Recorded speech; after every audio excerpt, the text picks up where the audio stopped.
Party వాళ్ళకి దొరికిపోవడం బాగా అలవాటు. ఎందుకంటే వాళ్ళు అడ్డగోలుగా దోపిడీ చేస్తారు, దొరికిపోతారు.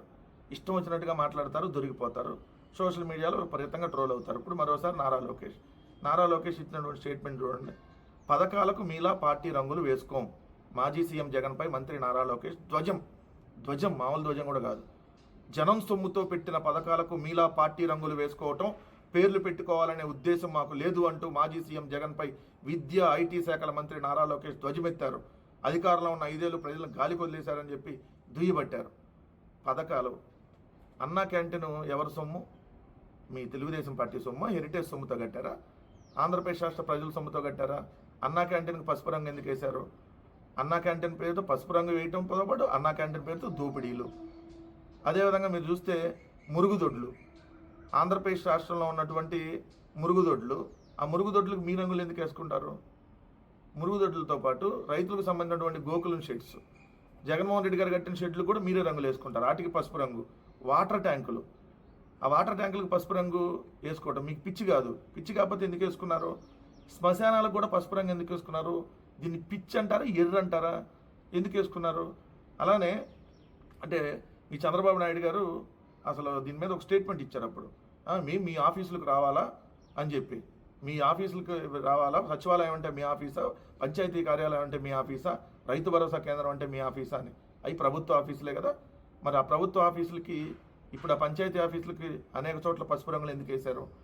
జగన్మోహన్ రెడ్డి గారు తీసుకొచ్చిన రైతు భరోసా కేంద్రానికి మీ పసుపు రంగులు ఎందుకు వేశారు? ఏదైతే అంతకుముందు జగన్మోహన్ రెడ్డి గారి ప్రభుత్వంలో స్టార్ట్ అయినటువంటి అభివృద్ధి కార్యక్రమాలకు సంబంధించినటువంటి శిలాఫలకాలకు ఇప్పుడు మీ రంగులు ఎందుకు వేసుకున్నారు? శిలాఫలకాలు, రోడ్డు పక్కన ఉండేటటువంటి ఏదైతే కూర్చునేటటువంటి విశ్రాంత బలాలు ఉంటాయి చూడండి, వాటికి పసుపు రంగులు, అనేక పంచాయతీ భవనాలకు పసుపు రంగులు, కొన్ని చోట్ల ఆర్బీకే కేంద్రాలకి, ఆఖరికి ప్రభుత్వం ఏదైతే గ్రీవెన్స్ ఏదైతే కండక్ట్ చేస్తుందో ఆ గ్రీవెన్స్కి సంబంధించి వెనకుండే బోర్డులు కూడా పసుపు రంగే. మరి వీటన్నిటికీ సమాధానం చెప్పాలి కదా. నారా లోకేష్ మీకు పిచ్చి లేదంటున్నారా? మామూలు పిచ్చి లేదు మీకు. మన ఇల్లు మన లోకేష్ అని చెప్పి మీరు మంగళగిరిలో 3,000 మందికి ఇళ్ల పట్టాలు ఇస్తున్నామని చెప్పి ఆల్రెడీ జగన్మోహన్ రెడ్డి గారు ఇచ్చిన 51,000 రద్దు చేశారు. 3,000 మందికి ఇప్పుడు ఇళ్ల పట్టాలు ఇస్తున్నామని చెప్పి దాని పేరే మన ఇల్లు మన లోకేష్ అని పెట్టుకున్నారు. ఏం మీ హెరిటేజ్ నుంచి ఇస్తున్నారా ఆ ఇళ్ల పట్టాలు? ఆంధ్రప్రదేశ్ రాష్ట్ర ప్రభుత్వం నుంచి ఇస్తా మీ పేరు ఎలా పెట్టుకుంటారు? ఇప్పుడు ఇన్న ఎన్టీఆర్ ఆరోగ్య రక్ష, రాజశేఖర రెడ్డి గారు తీసుకొచ్చినటువంటి ఆరోగ్యశ్రీకి చంద్రన్న బీమా ఇచ్చేది లేదు, సచ్చేది లేదు, మళ్ళీ పేర్లు మాత్రం చంద్రన్న బీమా. ఇది ఇప్పుడు ఎన్టీఆర్ వైద్య సేవ ఏడన్నా అందుతుందా? అందట్లో అయినా పేర్లు మాత్రం బ్రహ్మాండంగా పెట్టుకొని మళ్ళీ మీరు పెద్ద నీతిమంతుడల్లే దొరికిపోతూ మళ్ళీ మేము పథకాలకు పేర్లు పెట్టుకోము, వీటికి పేరు పెట్టుకోము.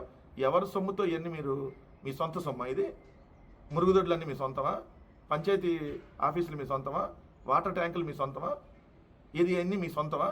మీ సొంత డబ్బులతో ఇవన్నీ ఖర్చు పెట్టారా? ప్రభుత్వ డబ్బుతో ఖర్చు పెట్టారా? అన్నా క్యాంటీన్లు మీ సొంతమా? మరి వీటన్నిటికి ఎందుకు పసుపు రంగులు వేశారు? ఎందుకు ఇలాంటి పేర్లు పెట్టారు? మరి మన ఇల్లు మన లోకేష్ ఏంటి? ఎలా పెడతారు? మీ హెరిటేజ్ నుంచి ఇచ్చుకొని హెరిటేజ్కి సంబంధించి ఇళ్ల పట్టాలు పంచుకోండి, అని మీ పేరు పెట్టుకోండి. ఎన్నాళ్ళు ఇలా ఇంకా ప్రజలను మోసం చేస్తారు. మళ్ళీ ధ్వజం ఎత్తారంట మీరు, మీ ధ్వజం. ఆ 2 ఉగ్రవాద పత్రికల్లో వార్తల్లో ఏ విధంగా వాళ్ళకి అనుకూలంగా మలుచుకుంటారో, ఎవరైనా ఒక ప్రెస్ మీట్ పెట్టారనుకోండి, దాంట్లో హైలైట్ చేయాల్సిన పాయింట్ని హైలైట్ చేయకుండా ఏదో ఆయన దాంట్లో మాట్లాడినటువంటి ఒక వర్డ్స్ని తీసుకొని వచ్చి దాన్నే హెడ్డింగ్గా పెట్టేసి, అంటే ప్రజలకి అది ఉపయోగం లేదులే అన్న కోణంలో ఎలా రాస్తారు వార్తలు అంటానికి. ఇది చూస్తే రెవెన్యూ ఉద్యోగులపై తీవ్ర ఒత్తిడి అని హెడ్డింగ్ పెట్టింది ఆంధ్రజ్యోతి. ఎవరో బొప్పరాజు గారు, ఏపీ అమరావతి జేఏసీ రాష్ట్ర అధ్యక్షుడు బొప్పరాజు వెంకటేశ్వర్లు గారు నిన్న ప్రెస్ మీట్ పెట్టినటువంటిది. అలానే ఈనాడు కూడా రెవెన్యూ సమస్యల పరిష్కారానికి అకాడమీ అవసరం, బొప్పరాజు వెంకటేశ్వర్లు. ప్రభుత్వం జారీ చేసే ఉత్తర్వులు, ఆదేశాలు, మార్గదర్శకాలు వంటి వాటిపై ఉద్యోగులకు కనీస అవగాహన ఉండాలంటే తగిన శిక్షణ అందించాల్సిన అవసరం ఉందని ఏపీ ప్రభుత్వ రెవెన్యూ ఉద్యోగుల సంఘ రాష్ట్ర అధ్యక్షుడు బొప్పరాజు వెంకటేశ్వర్లు అభిప్రాయపడ్డారు. ఇందుకు పోలీస్ అకాడమీ తరహాలో రెవెన్యూ అకాడమీ ఏర్పాటు చేయాలని చెప్పారు. ఇది కాదు నిన్న ఆయన మెయిన్గా నిన్న మాట్లాడింది ఏంటి? ఏదైతే ఏడాది కావస్తున్నా ఉద్యోగులకు చేసిందేమీ లేదు, ఇది హైలైట్ చేయాల్సినటువంటి అంశం. ఇది బ్యానర్ ఐటమ్గా వేయాల్సినటువంటి ఐటమ్, ఫ్రంట్ పేజీలో వేయాల్సినటువంటి ఐటమ్. ఏదైతే ఇదే జగన్మోహన్ రెడ్డి గారి హయాంలో ఇలాంటి స్టేట్మెంట్ అని ఇచ్చిండుంటే, ఆయన స్టేట్మెంట్ ఇచ్చిన వారం 10 రోజులు కనీసం దాని మీద చర్చలు పెట్టేవాళ్ళు, దాని మీద వార్తలు రాసేవాళ్ళు. మెయిన్ బ్యానర్ ఐటమ్ చేసి అసలు ఈ ప్రభుత్వం ఉద్యోగస్తులని నాశనం చేసేసిందని చెప్పి వాళ్ళ ఇష్టం ఉన్నట్టు విషపూరితంగా కథనాలు వెళ్ళేవాళ్ళు. ఇక్కడ చూడండి, ఆయన నిన్న మాట్లాడింది PRC లేదు, ఒక్క DA కూడా ఇవ్వలేదు. ఏదైతే రాష్ట్ర చైర్మన్, అమరావతి జేఏసీ రాష్ట్ర చైర్మన్ బొప్పరాజు ఈ కూటమి ప్రభుత్వం అధికారం చేపట్టి ఏడాది అవుతున్నా ఉద్యోగులకు చేసిందేమీ లేదని ఏపీ అమరావతి జేఏసీ రాష్ట్ర చైర్మన్ రెవెన్యూ ఉద్యోగుల సంఘం రాష్ట్ర అధ్యక్షుడు బొప్పరాజు వెంకటేశ్వర్లు అన్నారు. ఆర్థిక అంశాలు అటుంచితే ఆర్థికేతర అంశాలైన పే రివిజన్ కమిషన్ అంటే పీఆర్సీని నియమించలేదని, 3 పెండింగ్ డిఏల్లో ఒక్కటి ఇవ్వలేదని, ఉద్యోగులకు నాయకులకు సమాధానం చెప్పుకోలేని స్థితిలో ఉన్నామని ఆవేదన వ్యక్తం చేశారు. ఆయన శనివారం అనంతపురంలో విలేకరులతో మాట్లాడారు. ప్రభుత్వం పీఆర్సీని నియమించకపోవడం, డిఏలు ప్రకటించకపోవడంతో ఉద్యోగులు అభద్రతాభావంతో ఉన్నారన్నారు. పీఆర్సీ ప్రక్రియ అంత ఆలస్యం అయితే ఉద్యోగులకు అంత నష్టమన్నారు. ఇక 2024 జనవరి, జూను, 2025 జనవరికి సంబంధించిన 3 డిఏలు పెండింగ్లో ఉన్నాయని తెలిపారు. ఈ నెల దాటితే మరో డిఏ కలుస్తుందన్నారు. ఇప్పటికీ ఒక్క డిఏ కూడా ప్రకటించకపోవడం బాధాకరమన్నారు. ప్రభుత్వం నిధులు ఇవ్వకపోవడంతో రెవెన్యూ కార్యాలయాల నిర్వహణ భారాన్ని తహసీల్దార్లు భరించాల్సిన దుస్థితి నెలకొందన్నారు.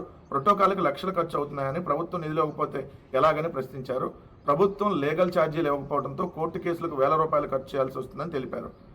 ఇది అసలు ఇన్ని అంశాలు చూడండి. ఒకటి 4వ డిఏ కూడా రాబోతా ఉంది. అంటే 3 డిఏలు ఆల్రెడీ పెండింగ్ ఉన్నాయి, 4వ డిఏ కూడా రాబోతా ఉంది. అంటే 4 డిఏలు ఆల్మోస్ట్ పెండింగు.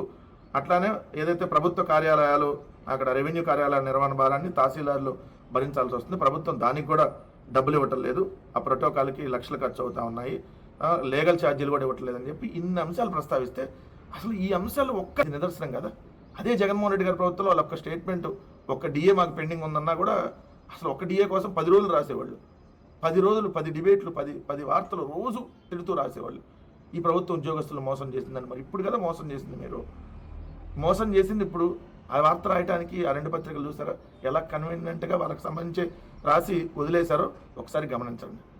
ఎంత దారుణంగా వాళ్ళు వార్తలు రాస్తారంటానికి నిన్న విడుదల రజనీ గారికి సంబంధించి వైఎస్ఆర్ కాంగ్రెస్ పార్టీ మాజీ మంత్రి, మహిళా మంత్రి, ఆమె మీద నిన్న పోలీసులు ఎవరైతే చిలకలూరుపేట రూరల్ సిఐ ఉన్నాడో సుబ్బారాయుడు అనేటటువంటి వార్తలో దౌర్జన్యం చేసి ఆమెని లాగి నెట్టి పక్కగా పడేసి బలవంతంగా కారులోకి ఎక్కి ఏదైతే కారులో ఉన్నటువంటి శ్రీకాంత్ రెడ్డిని లాగి బయటికి నిన్న ప్రవర్తించినటువంటి తీరు నిజంగా కూడా పోలీసులని హైకోర్టు ఎన్నిసార్లు మందలించినా వాళ్ళ బుద్ధిలో మార్పు రావటం లేదు. తెలుగుదేశం పార్టీకి తొత్తుల్లాగా పనిచేస్తున్నారంటానికి ఈ సుబ్బారాయుడు లాంటి కొంతమంది పోలీసులే నిదర్శనం. ఈ సుబ్బారాయుడు ఏదైతే తెలుగుదేశం పార్టీ ఎమ్మెల్యే గారి భార్య దగ్గరికి వెళ్ళి బర్త్డే సెలబ్రేషన్ చేస్తాడు. సో మరి ఇతను తెలుగుదేశం పార్టీ తొత్తుగా ఇంకేమవుతాడు? ఆమె నిన్న క్లియర్గా అసలు వాళ్ళు పెట్టిన హెడ్డింగ్ చూడండి ఒకసారి. పోలీసు విధులను అడ్డుకున్న విడుదల రజనీ అని చెప్పి ఈనాడు. విడుదల రజనీ ముఖ్య అంచరుడు అరెస్టు, మాజీ మంత్రి కారులో దాక్కున్న శ్రీకాంత్ రెడ్డి. కారులో దాక్కునేది ఇంద్రబాబు. వార్త రాసేవాడికన్నా బుద్ధి జ్ఞానం ఉండదు. నిన్న విడుదల రజనీ గారితో పాటు మరి కొంతమంది ఏదైతే వైఎస్ఆర్ కాంగ్రెస్ పార్టీకి సంబంధించినటువంటి నాయకుడికి మన